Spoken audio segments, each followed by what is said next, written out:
ঈদের আগে উৎসব ভাতা সহ মাসিক সম্মানী পেলেন ইমাম পুরোহিতরা। নির্বাচনী প্রতিশ্রুতি পূরণ প্রধানমন্ত্রীর। সব ধর্মের মানুষ মিলে শান্তিপূর্ণ দেশ গড়ার প্রত্যয়। ৩০ এপ্রিল পর্যন্ত চলবে ত্রয়োদশ সংসদের প্রথম অধিবেশন। কার্য উপদেষ্টা কমিটির বৈঠকে সিদ্ধান্ত, সংস্কারের বিষয়ে ফয়সালা হবে সংসদে, জানালেন স্বরাষ্ট্রমন্ত্রী।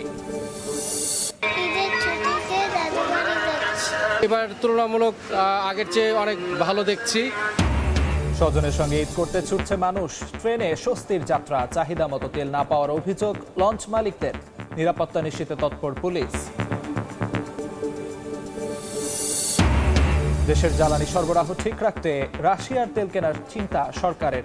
বড় বাধা পরিশোধন সক্ষমতার ঘাটতি। তৃতীয় দেশের সহায়তা নেওয়ার পরামর্শ।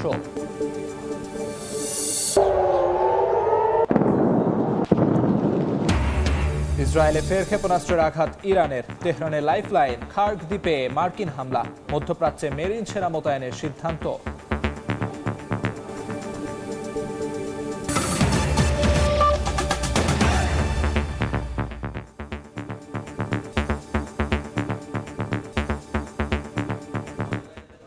সময় সংবাদের সঙ্গে আছি আমি আমিরুল ইসলাম আলী।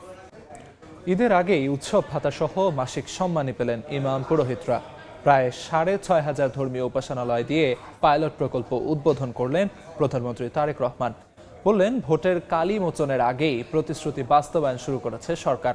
সব ধর্মের মানুষ মিলে শান্তিপূর্ণ দেশ গড়ার প্রত্যয় জানান তিনি। এদিকে ঐতিহাসিক দিন আখ্যা দিয়ে সম্মানী ধারা অব্যাহত রাখার আহ্বান সুবিধাভোগীদের।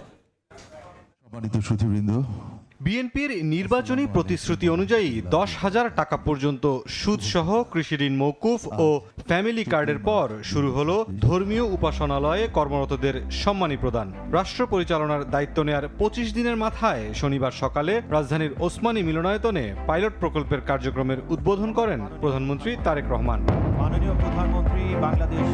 প্রকল্পের আওতায় প্রথম ধাপে ৪,৯০৮টি মসজিদের খতিব, ইমাম, মুয়াজ্জিন, খাদেম, ৯৯০টি মন্দিরের পুরোহিত, সেবায়েত, ১৮৮টি বৌদ্ধ মন্দিরের অধ্যক্ষ, উপাধ্যক্ষ মিলে ১৬,৯৯২ জন পেলেন মাসিক সম্মানী ও উৎসব ভাতা। প্রতিটি মসজিদে ইমাম বা খতিব মাসে ৫,০০০, মুয়াজ্জিন ৩,০০০ এবং খাদেম ২,০০০ টাকা করে মোট ১০,০০০ টাকা পেলেন।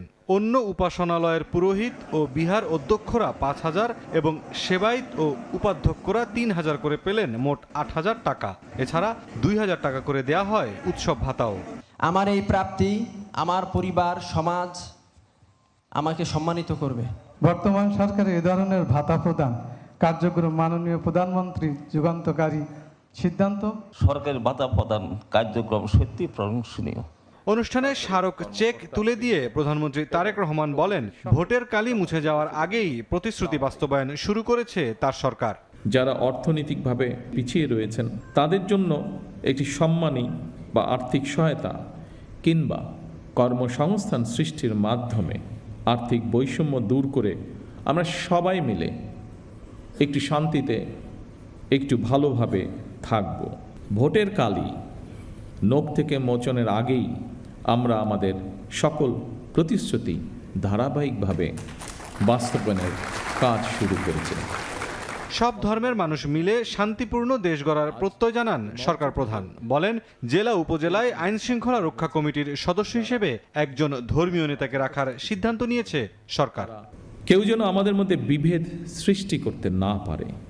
মুসলমান, হিন্দু, বৌদ্ধ, খ্রিস্টান আমরা সবাই মিলে ইনশাল্লাহ একটি শান্তিময়, শান্তিপূর্ণ বাংলাদেশ গড়ে তুলব একসাথে।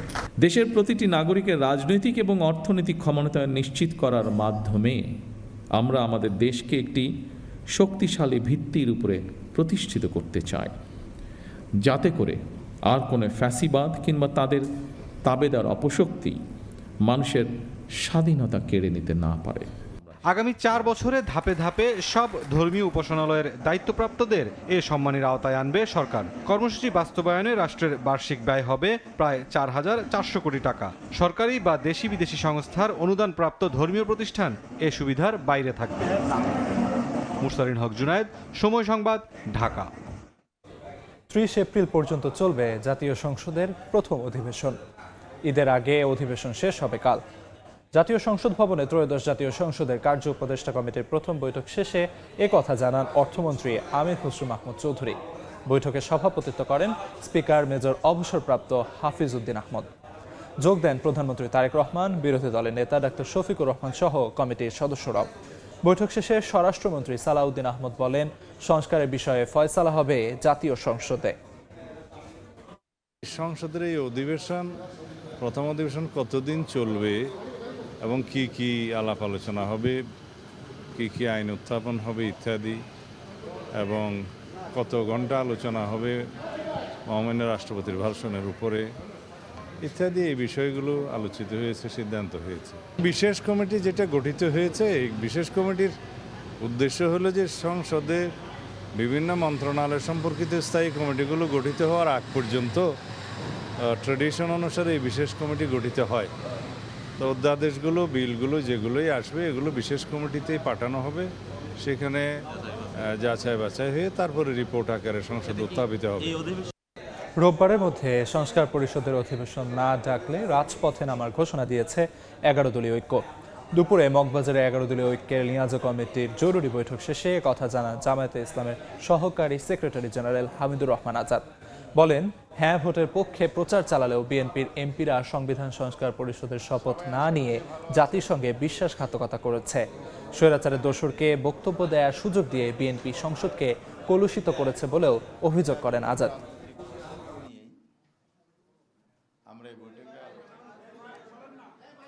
আজ পর্যন্ত সংবিধান সংস্কার পরিষদের কোনো অধিবেশন ডাকা হয় নাই।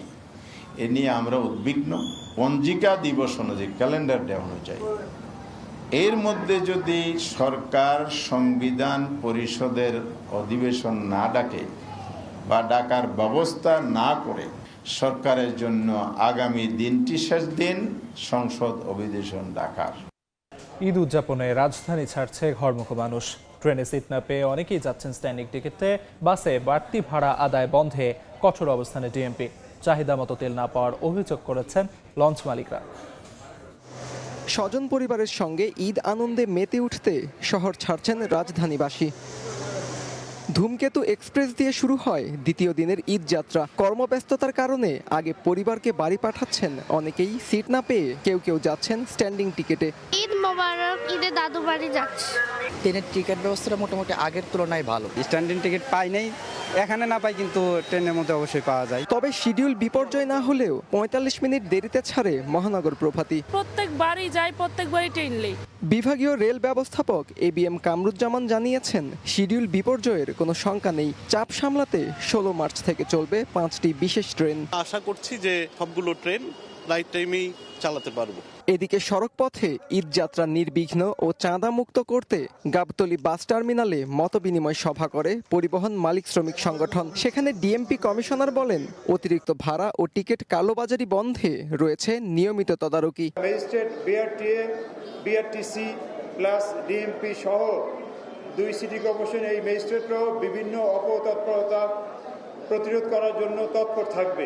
আর পরিবহন খাতে অরাজকতা বন্ধের হুঁশিয়ারি দেন শ্রমিক দলের সমন্বয়ক। পরিবহন মানে যাত্রী জিম্মি করে, পরিবহন মানে মানুষের ভোগান্তি এবং দুর্ভোগ তৈরি করে। এই অরাজকতাগুলো আমরা চলতে দেব না। এদিকে সংবাদ সম্মেলনে লঞ্চ মালিকদের সংগঠন জানায়, মিলছে না পর্যাপ্ত জ্বালানি। গেল 4 দিন ধরে অবস্থা খুবই সংকটময়। গতকালকেই 4টা বড় বড় জাহাজ যেতে পারে না, শুধু অনলি ফর তেল।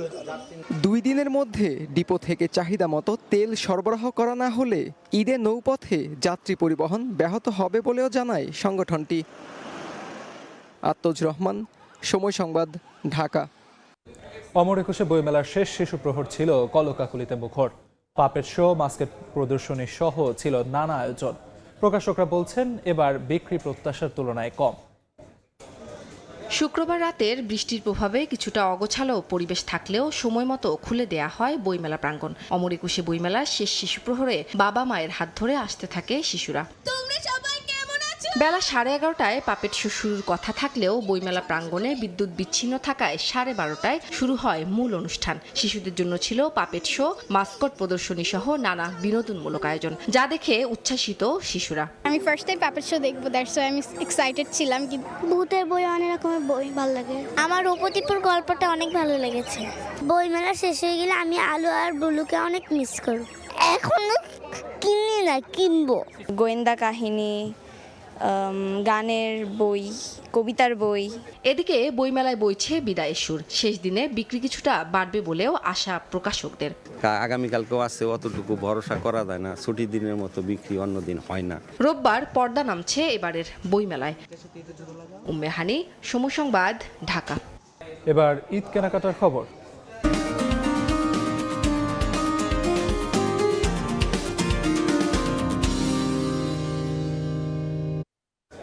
ঈদ ঘিরে জমজমাট বেচাকেনা। রমজানের শেষ সপ্তাহে বিপণী বিতানে কেনাকাটায় ব্যস্ত সময় পার করছেন ক্রেতা বিক্রেতা। গতবারের চেয়ে বেশি লাভের আশা বিক্রেতাদের। রাজধানীর জুরাইন থেকে নিউ মার্কেটে এসেছেন নুসরাত জাহান। পরিবারের সবার কেনাকাটা শেষে এবার নিজেরটা। ছুটির দিনকেই তাই বেছে নিয়েছেন তিনি। সুতির মধ্যে যে থ্রি পিসগুলো আমরা দেখেছি অনেক সুন্দর, কালেকশনগুলো অনেক সুন্দর। নগরবাসীর পোশাকের চাহিদার সিংহভাগ মেটানো new market, Gausia market, Nurjahan market এলাকায় ঈদের শেষ দিকের কেনাকাটায় ব্যস্ত ক্রেতারা। বেশি চাহিদা সুতি কাপড়ে, বাড়তি চাপ পড়েছে জুয়েলারিতেও। এখন অর্নামেন্টস দেখতে আসছি তো দোকানে এত কালেকশন, মানে কেনার থেকে দেখাটার ভিতরেই বেশি আনন্দ। এর আগের দিন শপিং করে গিয়েছিলাম এখান থেকে, আজকে একটু ফ্রেন্ডদের সাথে এসেছি জুয়েলারি কিনবো। বেশিরভাগ আপনার গর্জিয়াস থেকে সুতি আইটেমটা বেশি নিচ্ছে, কারণ সুতিটা পরে আরাম, কমফোর্টেবল। আগের বার থেকে এইবারের বেচা কেনাটা আলহামদুলিল্লাহ ভালো। গিফটের জন্য চলতেছে, আবার ম্যাক্সিমাম মানুষ এই টেলার্সে জায়গা পাবে না, তার জন্য কিছু মানুষ নিতেছেও ঈদের পরেও বানাবে। বেচা কিনা আলহামদুলিল্লাহ ভালো, শুরু থেকেই ভালো। ফুটপাতের দোকানও জমজমাট। ক্রয় ক্ষমতার মধ্যে ঈদ আনন্দ খুঁজে নিচ্ছেন সাধারণ মানুষ। বিক্রি নিয়ে সন্তুষ্ট বিক্রেতারাও। তো আজকে নিজের জন্য একটা থ্রি পিস আর বাচ্চাদের জন্য কেনাকাটা করতে আসলাম। পাকিস্তানি ড্রেসগুলো একটু বেশি পাওয়া যাচ্ছে, দাম তারতম্য দেখা যাচ্ছে, তবে মার্কেট প্রাইস ঠিকই আছে, খুব বেশি যে তারতম্য হচ্ছে তা না। তো এখান থেকে দেখি যেটা ভালো লাগে কিনবো আর কি।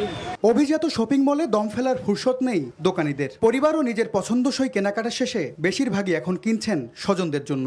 পরিবারের জন্য কিনছি, আজকে নিজের জন্য কেনার জন্য আসছি, প্লাস আরও কিছু পরিবারের জন্য কিনা বাকি রয়েছে, ওইটা করার জন্য আসছে। এখন সবাই আর কি রেডিমেডের দিকে ঝুঁকতে আসছে। আমাদের প্রাথমিকভাবে আর কি ভালোই আর কি আছে। দেখতেছি, কিনতেছি, ফ্যামিলির জন্য নিতেছি। দাম গত বছর থেকে এবার একটু রেঞ্জ হাই। ফুল ফ্যামিলির জন্য ঘুরে ঘাড়ে দেখতেছি কিরকম চলছে।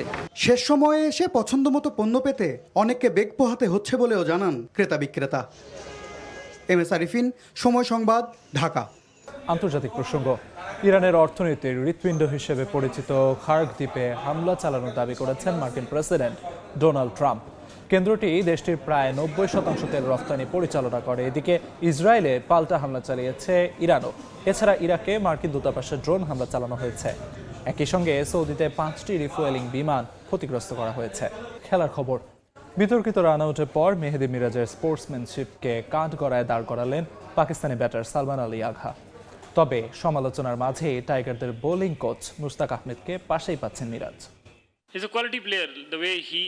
দেখুন, যদি নিয়মের কথা বলেন তবে হয়তো মিরাজ ঠিক, কিন্তু যদি স্পোর্টসম্যানশিপের কথা বলেন তবে ভিন্ন কথা।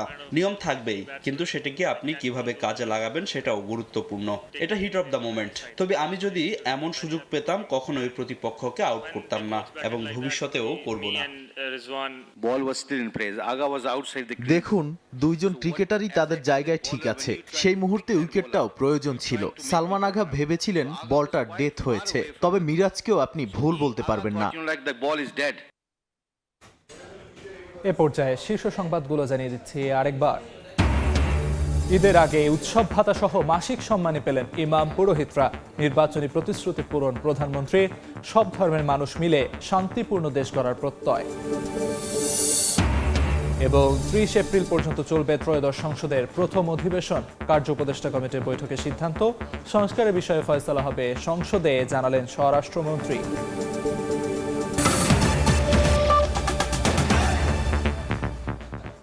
এ ছিল বিকেল 3টার সময় সংবাদে। এরপর আন্তর্জাতিক সময়ের সঙ্গে থাকবেন রোজা চৌধুরী।